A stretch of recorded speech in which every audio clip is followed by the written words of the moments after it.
কক্সবাজারের উদ্দেশ্যে রওনা দিয়েছি এবং এখন আমরা লোহাগড়া এসে পৌঁছেছি। লোহাগড়া পার হয়ে আমরা আরো এগিয়ে যাব এবং কক্সবাজারের অভিমুখে যাব। আমরা অলরেডি রামাদা ইন্টারন্যাশনাল হোটেলে আমরা চলে এসেছি।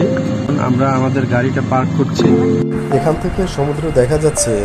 হোটেল রামাদাটা হচ্ছে সাইমনের পাশেই। আমাদের চেক আউট হতে হতে আপনাদের এই ফাঁকে লবিটা দেখিয়ে নেই।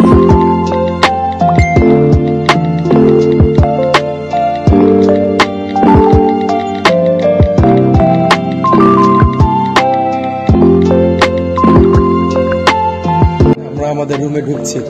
রুম নাম্বার হচ্ছে 1004। চমৎকার, এটা একটা সি ভিউ রুম। এখান থেকে সমুদ্রটা দেখা যাবে। রুমের এটা হচ্ছে বাথরুম ওয়াশরুম আর কি। There's also a mirror. Maybe shampoo or soap. এখানে যে খাবারগুলো আছে লাইক নাটস, চিপস আর কোল্ড ড্রিঙ্ক, এগুলো যদি আপনারা খান তাহলে এক্সট্রা পে করতে হবে। এই ব্লগটা ছিল পার্ট 1। পার্ট 2 তাড়াতাড়ি চলে আসবে, আপনারা অপেক্ষা করুন। বাই, আবার দেখা হবে পার্ট 2 তে।